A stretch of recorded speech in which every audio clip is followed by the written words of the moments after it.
In this video, we'll be reviewing Chapter 22, which is about Reconstruction. There were many problems after the Civil War. Jefferson Davis was temporarily clapped into irons during the early days of his 2-year imprisonment. He and his fellow conspirators were finally released, and all the rebel leaders were pardoned by Andrew Johnson in 1868. Congress removed all the remaining civil disabilities some 30 years later. Congress posthumously restored Davis's citizenship more than a century later. Conditions of the Old South were terrible. It had collapsed economically and socially. The cities like Charleston and Richmond were now rubble-strewn and weed-choked. Economic life had creaked to a halt. Banks and businesses locked their doors, ruined by runaway inflation. Factories left smokeless, silent, and dismantled. Transportation system had broken down completely. The agriculture, which was the economic lifeblood of the South, was almost completely crippled. Slave labor system had collapsed, and not until 1870 would cotton production be at a pre-war level. Princely planter aristocrats were humbled by their losses, and investments of more than $2 billion in slaves evaporated with emancipation. This is a picture of Charleston, South Carolina in ruins in April 1865. Beaten but unbent, many white Southerners remained dangerously defiant. They continued to believe their view of secession was correct and a lost cause, but a just war, and such attitudes boded ill for prospects of painlessly binding up the Republic's wounds. What was the precise meaning of freedom for the blacks and the freedmen following the war? The responses to emancipation were many masters resisted freeing their slaves. Some slaves had pent-up bitterness, and it burst forth through violence. Eventually, all masters were forced to recognize their slaves' permanent freedom, but some blacks initially responded with suspicion. Many took new names and demanded former masters to address them as Mr. or Mrs. Whites were forced to recognize the realities of emancipation. Thousands took to roads, some to test their freedom. Others searched for long-lost spouses, parents, and children. Emancipation strengthened the black family, and many newly freed men and women formalized slave marriages for personal and pragmatic reasons, including the desire to make their children legal heirs. Others were left to work in towns where existing black communities provided protection and mutual assistance. Whole communities were moved in search of opportunities, and 25,000 exodusters went to Kansas. This is an example of this. The church became the focus of black communities, and they were forming their own churches, pastored by their own ministers. Black churches grew robustly. They formed the bedrock of black community life and gave rise to other benevolent, fraternal, and mutual aid societies. All these organizations helped blacks protect their newly won freedom. Emancipation meant education for many blacks, and freedmen raised funds to purchase land, build schoolhouses, and hire teachers, all proof of their independence. This is a picture of young freedmen and freedwomen lined up outside their one-room schoolhouse alongside their teachers, both black and white. Southern blacks soon found that demand outstripped the supply of qualified black teachers. They accepted aid of northern white women who were sent by American missionary associations to volunteer as teachers. They also turned to the federal government for help. Freed blacks were going to need all the friends that they could get in Washington. This is a letter from a freedman to his old master. Pause the video and read it. The Freedmen's Bureau was created on March 3, 1865. It was a primitive welfare agency which provided food, clothing, and medical care and education both to freedmen and white refugees. It was headed by Union General Oliver Howard, who later founded Howard University in Washington, D.C. The Bureau achieved its greatest successes in education by teaching 200,000 blacks to read. In other areas, the Bureau's achievements were meager. They were supposed to settle former slaves on 40-acre tracts confiscated from Confederates, but little land made it to the former slaves. Administrators collaborated with planters in expelling blacks from towns and cajoling them into signing labor contracts to work for former masters. White Southerners resented the Bureau as a federal interloper that threatened to upset white racial dominance, and President Johnson repeatedly tried to kill the Bureau with lack of funding. What manner of man was Andrew Johnson? He reached the White House from very humble beginnings. He was born to impoverished parents, orphaned early, and never attended school but apprenticed to a tailor at 10. He taught himself to read. Later his wife taught him to write and do simple arithmetic. He became active in Tennessee politics and was an impassioned champion of poor whites against planter aristocrats. He excelled as a stump speaker. He was elected to Congress and attracted favorable attention in the North, but not the South, when he refused to secede with Tennessee. After Tennessee was partially redeemed by Union armies, he was appointed the war governor and served courageously in a dangerous job. The politics next thrust Johnson into the vice presidency. Lincoln's Union Party in 1864 needed a person who would attract Southern war Democrats, and Johnson could do that. Old Andy was a man of unpolished parts. Intelligent, able, forceful, and honest, he steadfastly was devoted to duty and to the people. He was a champion of states' rights and the Constitution, but he was also a misfit and a Southerner who did not understand the North, a Tennessean who was distrusted by the South, a Democrat never accepted by Republicans, hot-headed, contentious, and stubborn, the wrong man in the wrong place at the wrong time, and a Reconstruction policy devised by angels might well have failed in his tactless hands. This is a political cartoon about Andrew Johnson as president being crushed by the Constitution. The war over Reconstruction began because Lincoln believed the Southern states never legally withdrew from the Union. He offered his 10% Reconstruction plan in 1863, saying that the state could be reintegrated into the Union where 10% of its voters in a presidential election of 1860 swore allegiance. And they had to pledge to abide by emancipation.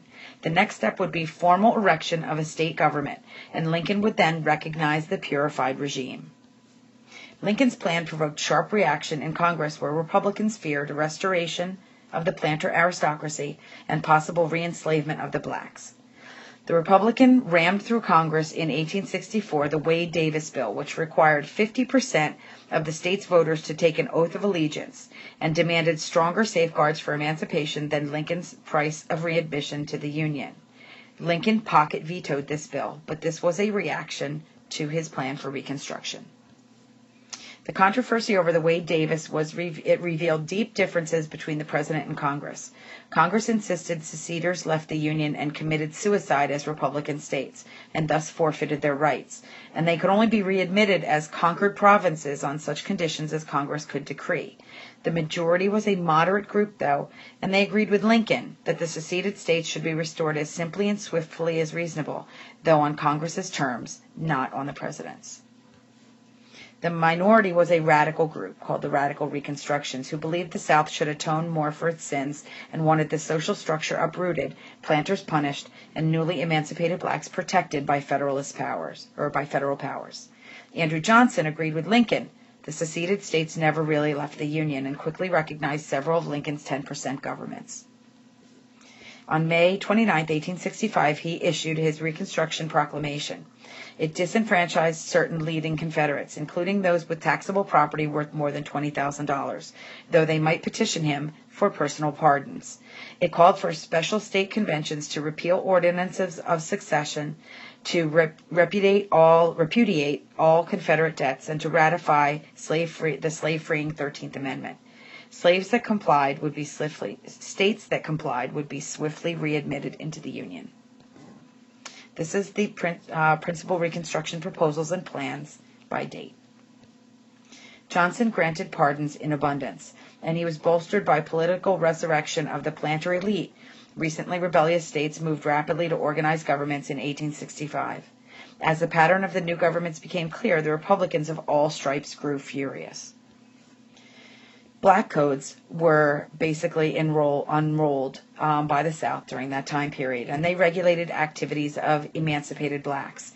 Mississippi was the first to pass such laws in November 1865. They varied in severity from state to state, but Mississippi's were the harshest, while Georgia's were the most lenient. Their aims were to ensure a stable and subservient labor force, and the whites wanted to retain tight control that they had exercised in the days of slavery. Dire penalties were put on blacks who jumped labor contracts. They committed them to work for the same employer for 1 year, generally at pittance wages. Violators could be made to forfeit black wages or could be dragged back to work by a Negro catcher. In Mississippi, captured freedmen could be fined.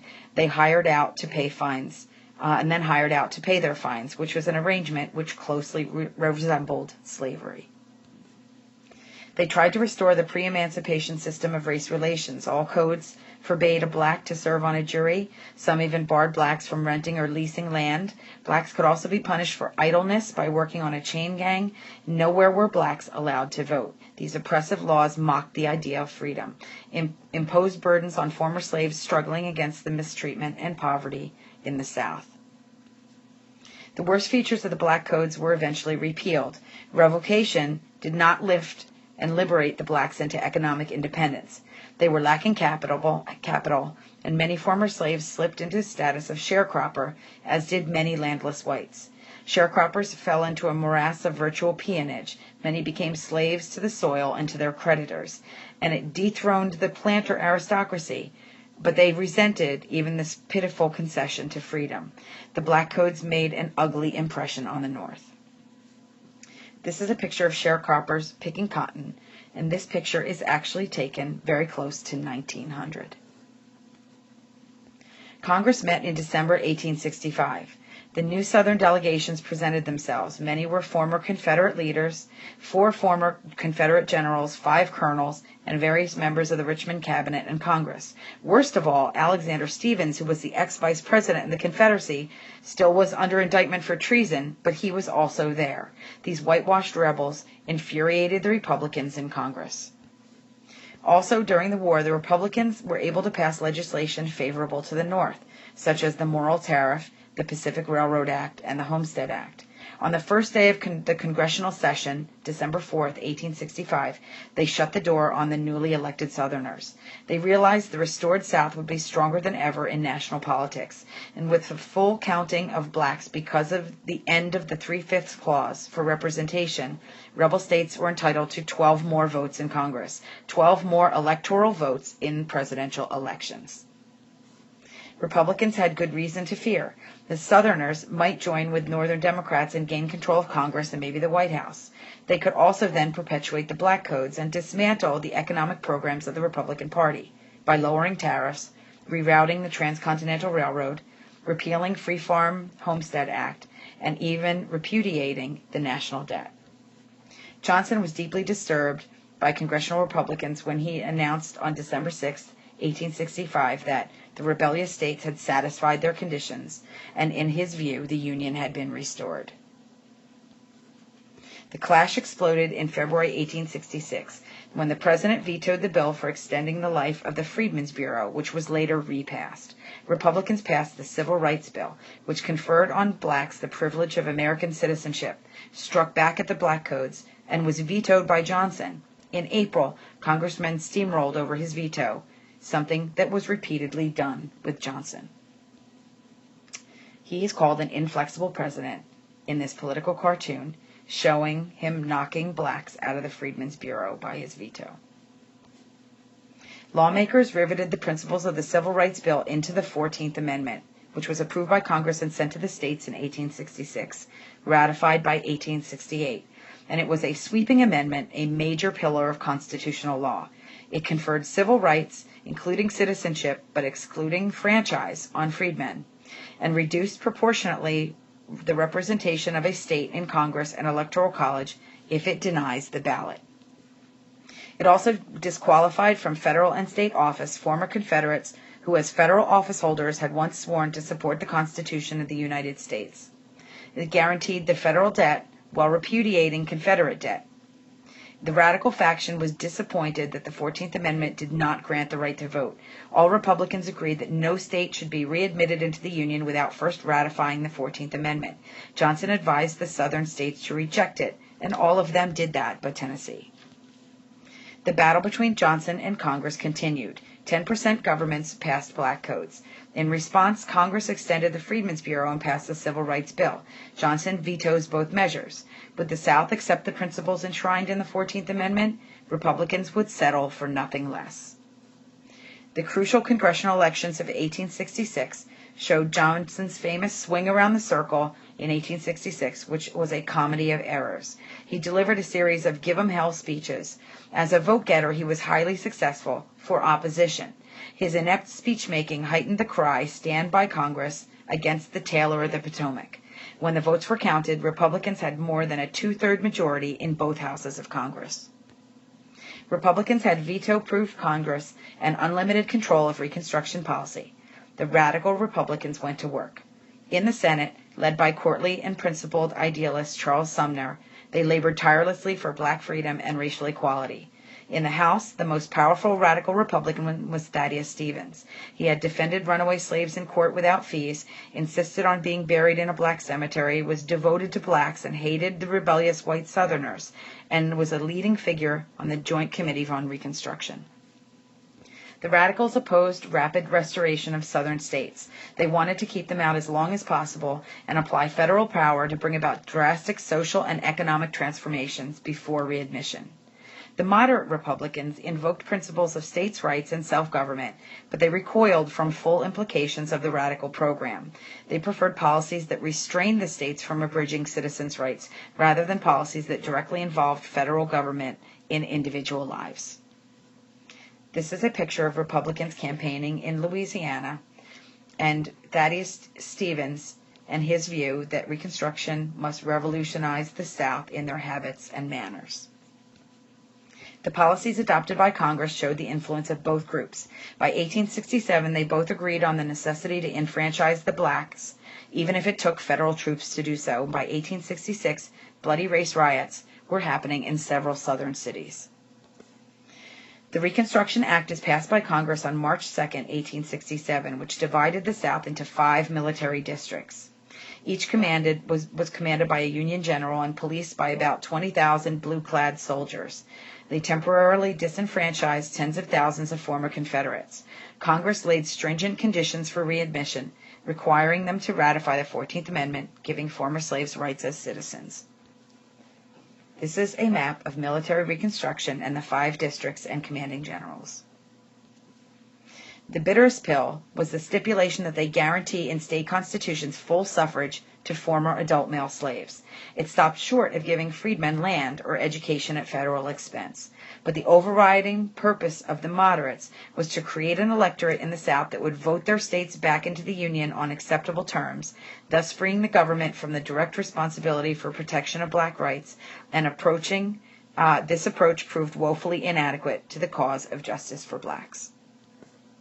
The radical Republicans were the only true safeguard and felt the only true safeguard was to incorporate black suffrage into the federal Constitution. Congress sought to provide constitutional protection for the suffrage provisions of the Reconstruction Act. So the 15th Amendment was passed by Congress in 1869, ratified by the required number of states in 1870.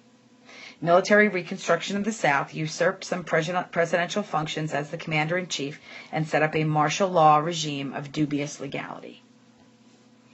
Ex parte Milligan in 1866 ruled that the military tribunals could not try civilians even during wartime in areas where civil courts were open.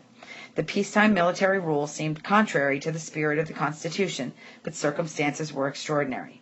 The Southern states started the task of constitution making, and by 1870 all of them had reorganized governments and were accorded their full rights, as can be seen in this table. As you can see, Southern Reconstruction and readmission dates by state.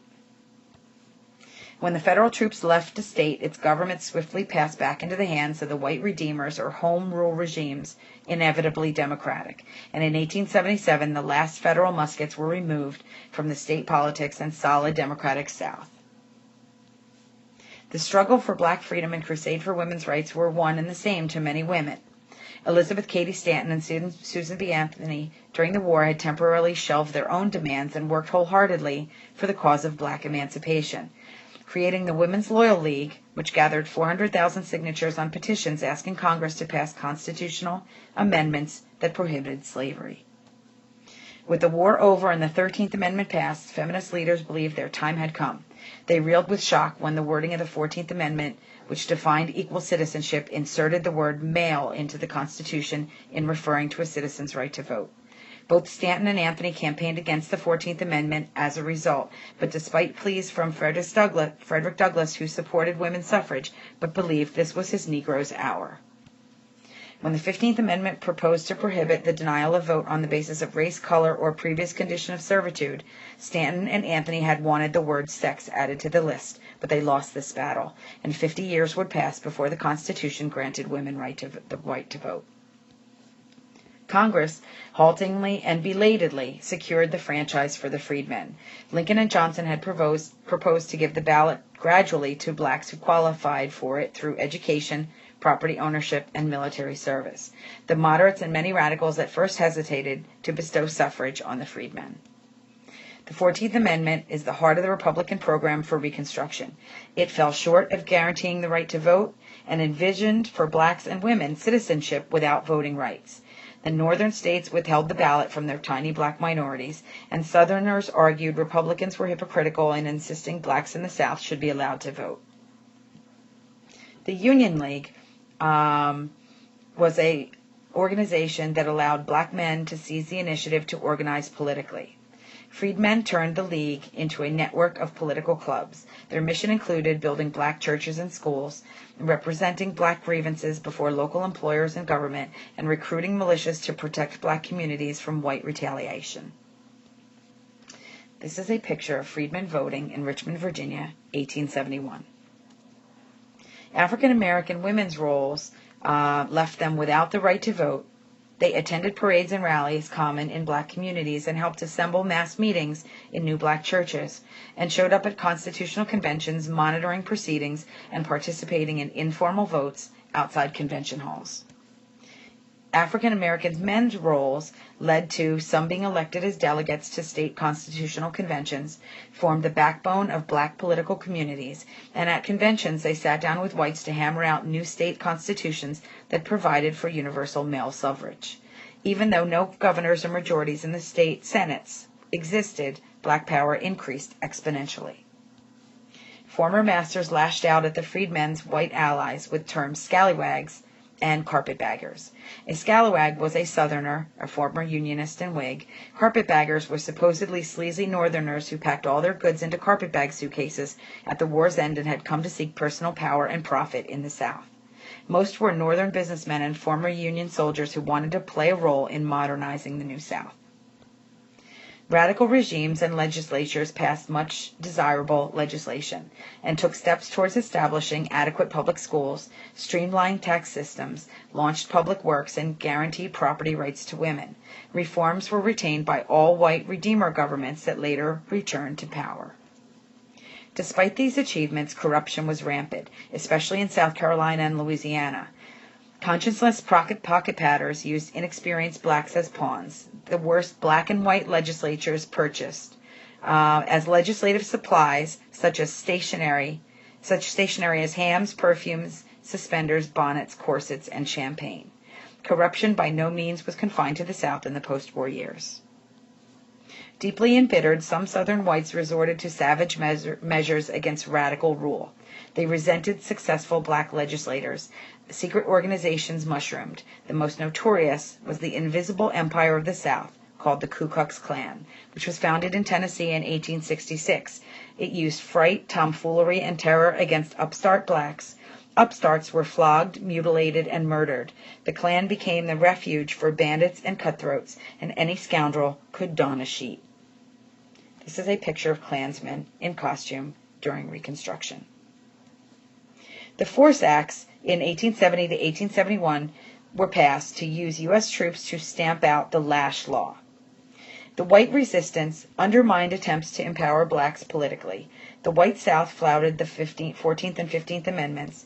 Wholesale disenfranchisement of blacks continued into the 1890s, and they used intimidation, fraud, and trickery, literacy tests unfairly administered by whites to advantage illiterate whites, and whites used a goal of white supremacy to justify such devices.